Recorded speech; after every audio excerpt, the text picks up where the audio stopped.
আসসালামু আলাইকুম। প্রিয় বন্ধুরা, আমি মোহাম্মদ নাইমুল্লাহ, বিদ্যুৎ উন্নয়ন বোর্ড পিডিবিতে কর্মরত।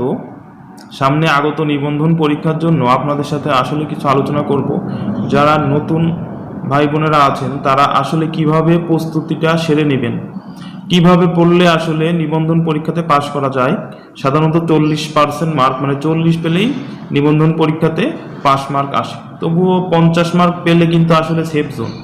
তাই আমাদের সবারই আসলে চেষ্টা করা উচিত যে যাতে করে 50 করে মার্ক থাকে। এখন 50 করে মার্ক কীভাবে পেতে পারেন তার একটা তুলনামূলক আলোচনা করতে পারি আপনাদের সাথে। আপনারা এভাবে পড়তেও পারেন, অর্থাৎ 10ম বিসিএস থেকে 44তম বিসিএস পর্যন্ত একটানা পড়ে ফেলুন।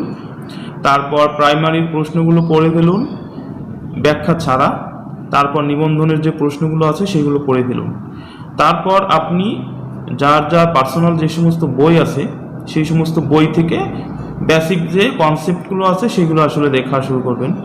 যদি যারা গণিতে দুর্বল, এখন শেষ সময়ে আসলে কি করবেন, তারা বিগত বছরের ম্যাথগুলোকে চর্চা করতে পারেন।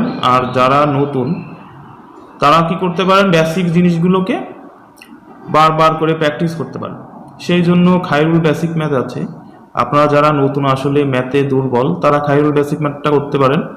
এখন জানতে হবে যে আসলে পরীক্ষাতে, চাকরির পরীক্ষাতে কেমন কেমন ধরনের প্রশ্ন আসে সেই সম্পর্কে যদি আপনি অবগত থাকেন তাহলে কিন্তু অনায়াসে যে কোনো চাকরির পরীক্ষাতে আপনি কৃতকার্য হতে পারবেন। সাধারণত দেখা যায় যে কোনো চাকরির পরীক্ষাতে পাটিগণিত বেশি আসে, জ্যামিতি থেকে প্রশ্ন আসে, আর বীজগণিত থাকবেই 3-4টা।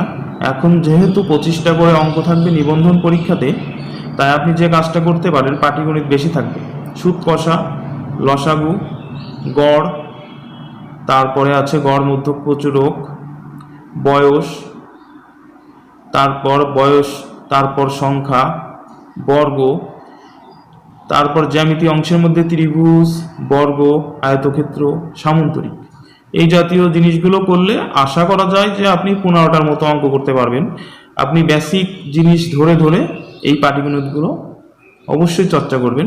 তারপর বীজগণিতিক রাশি যে মান নির্ণয় আছে, সাধারণত মান নির্ণয় থেকে বেশি অঙ্ক আসে, আর লসাগু গসাগু থেকেও আসে বেশি। এইগুলো করলে আসলে ম্যাথের জন্য তুলনামূলক যথেষ্ট। ইংলিশের ক্ষেত্রেও সেম ভাবে আপনি প্রিপারেশনটা নিতে পারেন। প্রিপোজিশন, অ্যাপ্রোপ্রিয়েট প্রিপোজিশন, তারপর আপনার ইডিয়ম অ্যান্ড প্রেস, তারপর transformation of sentence, voice sense, narration, sentence correction, এই জাতীয় আইটেমগুলো মাত্র এই কয়টা করলেও কিন্তু আপনার 25টার মধ্যে 15টার মতো দাগাতে আসলে পারবেন। আমাদের বেশি দাগানোর তো আসলে দরকার নাই, বেশি দাগাতে গেলে আসলে ভুল হবে, আর ভুল হলেই তো নেগেটিভ মার্ক চলে আসবে, যা আমাদের পাশের অন্তরায়। আপনার সাধারণ জ্ঞানের তুলনামূলক আলোচনা করতে গেলে যারা এই শেষ সময়ে বা যারা আসলে বেসিক ধরে ধরে পড়বে সাধারণ জ্ঞানে তাদের ভালো হয়। তবুও যেহেতু ফুটবল বিশ্বকাপ শেষ হলো, ফুটবল বিশ্বকাপ সম্পর্কে বিস্তারিত জানবেন, ক্রিকেট টি20 বিশ্বকাপ সম্পর্কে জানবেন, বাংলাদেশ নারী ফুটবল যে চ্যাম্পিয়ন হলো সেই সম্পর্কে জানবেন, কারণ এখান থেকে কমন প্রশ্ন আসবে একদম শিওর, এক করে মার্ক থাকবে। আপনার পদ্মা ব্রিজ উদ্বোধন হলো, মেট্রো রেল উদ্বোধন হবে, এরকম বড় বড় বিগ প্রজেক্ট বা মেগা প্রজেক্ট যে বাংলাদেশে হচ্ছে এই সম্পর্কে আপনার একটা সূক্ষ্ম ধারণা নিতে হবে।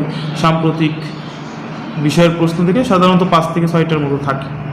এখন যারা সাম্প্রতিক বিষয় আসলে এড়িয়ে চলতে চান তাদের জন্য বলবো football, cricket, Padma bridge, metro rail, এইগুলো পড়লেই যথেষ্ট।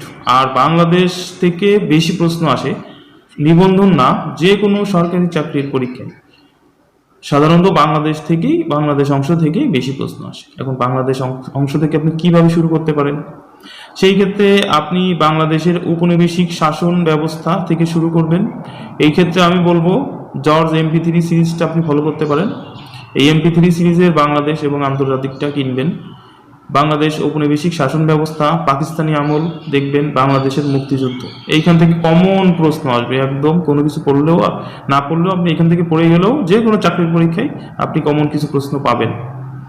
তারপর বাংলাদেশের যে শাসন ব্যবস্থা, সেই সমস্ত সংবিধান, বাংলাদেশের অর্থনীতি, বাংলাদেশের ভৌগোলিক অবস্থা, বাংলাদেশের নদ নদী, বাংলাদেশের জলবায়ু, কৃষি ব্যবস্থা, এই জাতীয় পাঠ করে করে এই কয়টা টপিক পড়লেই যথেষ্ট।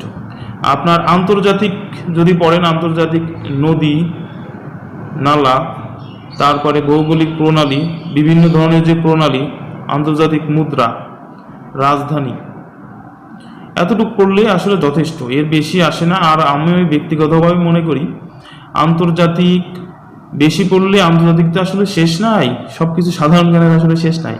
আন্তর্জাতিকটা আরও এত বিগ সিলেবাস আসলে শেষ করা সম্ভব না। আপনি সেই ক্ষেত্রে এই কিছু কিছু বিষয় আমি আপনাদেরকে স্ক্রিনে শেয়ার করব। এই জাতীয় টপিকগুলো পড়লেই কিন্তু নিবন্ধন সহ যে কোনো সরকারি চাকরির পরীক্ষায় আপনি প্রতিযোগী হিসেবে একটা উৎকৃষ্ট স্থানে থাকবেন এবং আপনাকে হারানোর মতো আসলে লোক খুঁজে পাওয়া যাবে না। সেই ক্ষেত্রে নিজেকে মনোবল অটুট রাখেন, ধৈর্য হারা হবেন না, ধৈর্য ধরে থাকতে হবে। সরকারি চাকরি বা যে কোনো নিবন্ধন পরীক্ষায় চাকরিতে আসলে টিকতে গেলে ধৈর্যের শেষ নাই, অনেক কষ্ট করতে হয়। ধৈর্য ধরে থাকতে হবে, আল্লাহর উপর ভরসা রাখতে হবে। তাহলে আসলে মনোবল ভালো থাকলে পরীক্ষার হলে ওই 1 ঘন্টা সময়টা আপনি কাজে লাগাতে পারবেন। হতাশ হলে চলবে না। আপনি বাংলার মধ্যে পড়তে পারেন, বাংলার যে গ্রামারগুলো আসলে বেসিক না জানলে বাংলাতে কিছু আসলে লাভবান হবেন না। সেই জন্য বোর্ড বইটা দেখতে পারেন, 9-10-এর বই, বাংলা দ্বিতীয় যে বইটা আছে ওইটা দেখতে পারেন। আর যদি সময় না পান তাহলে অগ্রদূত যে বাংলা বইটা আছে ওইটা দেখতে পারেন। এখন বাংলার মধ্যেও শ্রেণী বিভাগ আছে, আমরা সবাই সাহিত্য পড়ে পড়ে আসলে সময়টা নষ্ট করি। সাহিত্য বিসিএস ছাড়া বেশি কিছুতে সাহিত্য বেশি আসে না। 2-3টা প্রশ্নের জন্য আমি তো নিজেই পড়ি নাই, 2-3টা প্রশ্ন আমি বাদ দিয়েছি, যে বাদবে না বাদবে। এখন বিসিএস ছাড়া সাধারণত আমাদের এই যে সাহিত্য থেকে বেশি একটা প্রশ্ন আসে না, 2-3টা যা আসে তা ম্যাক্সিমাম সবাই পারে। তা আপনি চাইলে ইম্পর্টেন্ট রবীন্দ্রনাথ, নজরুল, জসিমউদ্দিন, কায়কোবাদ, মীর মোশাররফ হোসেন, এই জাতীয় স্বনামধন্য জীবনানন্দ দাশ, ইনাদের বইগুলো বা ইনাদের জীবন দশা এটা দেখতে পারেন, তাছাড়া দেখার দরকার নাই। আর আপনি গ্রামার আইটেমগুলো দেখতেই হবে। সেজন্য বাগধারা, এক কথায় প্রকাশ, দ্বিরুক্তি শব্দ, প্রবাদ প্রবচন, তারপরে বাংলা বানান শুদ্ধিকরণ, বাংলা বানান রূপান্তর, এইগুলো হচ্ছে কমন একটা প্রশ্ন। আপনি এই জাতীয় প্রশ্নগুলো আসলে পড়ে যেতে পারেন এবং কমন বাদবে। আমি অবশ্যই আপনাদের সাথে শেয়ার করব, পরবর্তী ভিডিওতে আরও বেশি করে শেয়ার করব যে নিবন্ধন ছাড়াও সরকারি চাকরি পরীক্ষার জন্য আপনি কিভাবে শুরু থেকে প্রস্তুতি শুরু করবেন এবং কিভাবে আপনার নিজের মনোবল অটুট রাখবেন।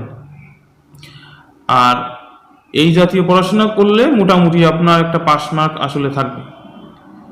আর পাস মার্কই তো আসলে দরকার, নিবন্ধন পরীক্ষাতে অঢেল মার্ক পাওয়ার দরকার নাই, 50 অথবা সেফ জোনে থাকতে পারলেই যথেষ্ট। আপনারা সেভাবে প্রস্তুতি নেন। সবার জন্য শুভকামনা এবং বেশি বেশি সৃষ্টিকর্তার প্রার্থনা করুন। আল্লাহ।